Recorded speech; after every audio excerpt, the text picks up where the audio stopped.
cat. Hold on. This is amazing. Now I'm gonna wear off my lipstick. What am I wearing?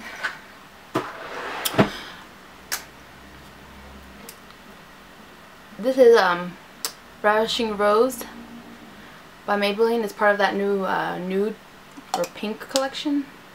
I don't know. Looks like that. Okay.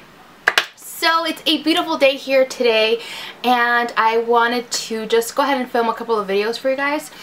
So I'm going to try to film 2 or 3 videos today. We'll see. So you'll probably see this outfit or this face of mine for a couple of videos.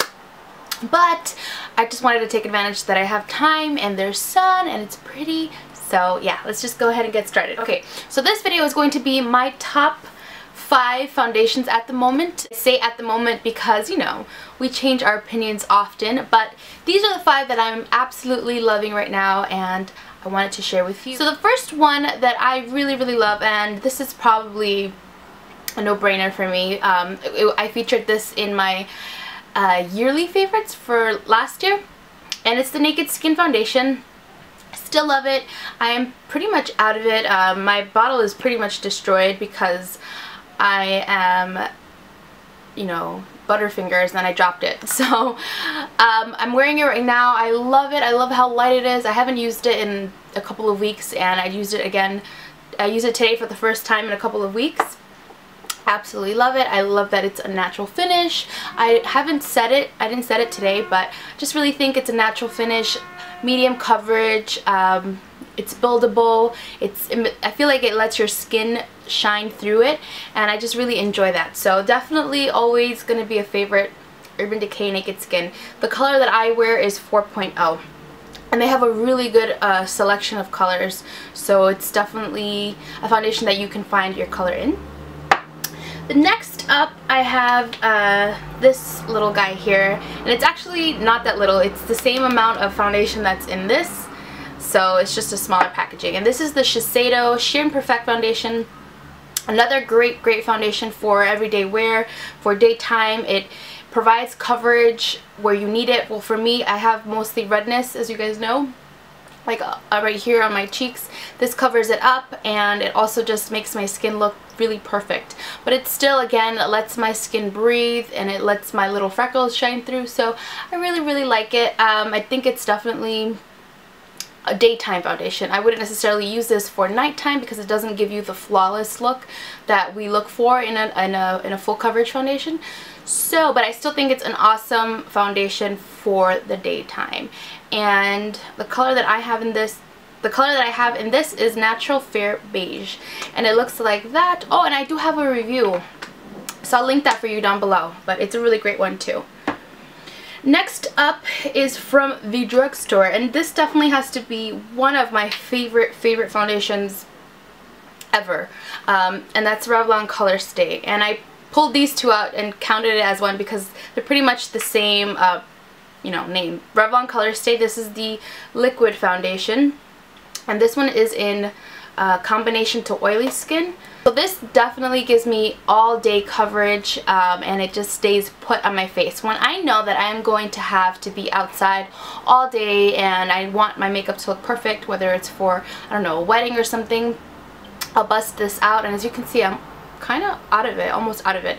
The color that I have is 310 Warm Golden, and it's just a really great foundation, and you can get it in the normal to oily, I think, combination to oily, and then the normal to dry.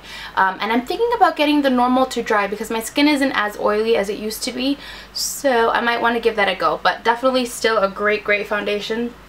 Full coverage, matte, love it. But I also really like this one. This one's the Revlon Colorstay Whipped, and it is more of a, you know, cream consistency. It's a little bit thicker, as you can see. It's not going anywhere. But the finish on this is a little bit more natural. It's not as flat, if you know what I'm saying. Like, it doesn't look as matte. It still looks like skin, but it's still full coverage. It still lasts all day. So I really like this foundation as well. The only thing that I don't like about this foundation is the packaging. I feel like it's so bulky and clunky, and I can't bring it with me on the go. and I would definitely not take this with me if I was traveling or anything.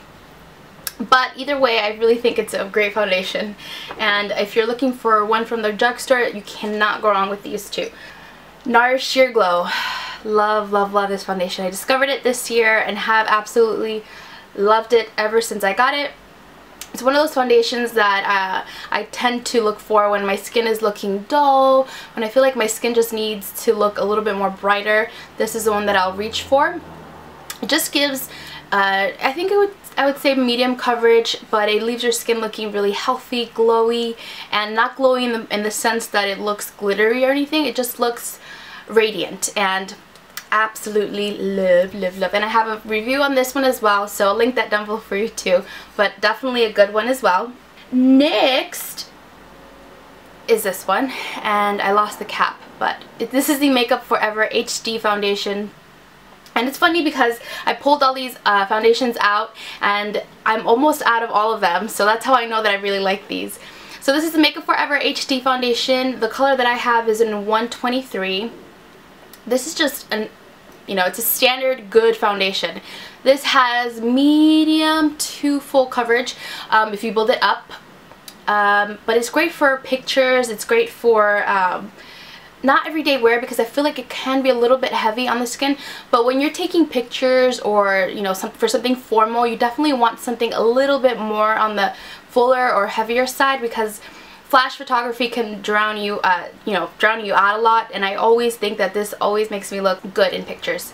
So I really love it, and I loved it for a couple of years now, and I've gone through 2 of these. So I always have one in my stash just in case I need it.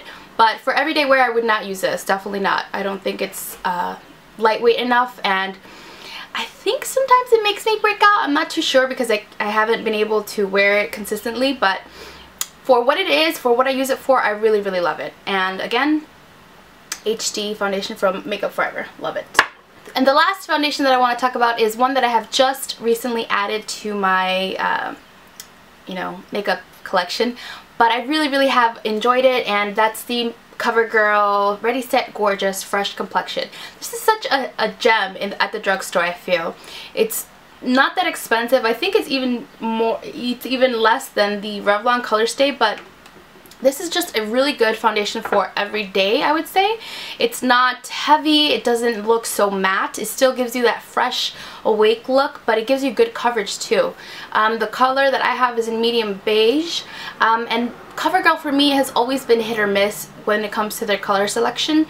For the Stay Fabulous foundation, I couldn't find my color in that foundation. Like, I had to mix 2 colors because their foundations I feel like are a little bit too pink for me. But this one has a good neutral. It's not yellow, it's more of a neutral base. So love that, and it wears really, really good. It's not the longest wearing foundation. I would definitely say that the Revlon Colorstay is a lot more long wearing, but for what I use it for, which is, everyday kind of look, love it. And I use this with the Beauty Blender. I think the Beauty Blender gives it the best fresh, awake finish. So have enjoyed that. I haven't used it for that long, but I can honestly say that it is a really, really nice foundation. Okay, so that wraps up my top 5 foundations at the moment. I hope that you guys enjoyed this, and I'll talk to you later.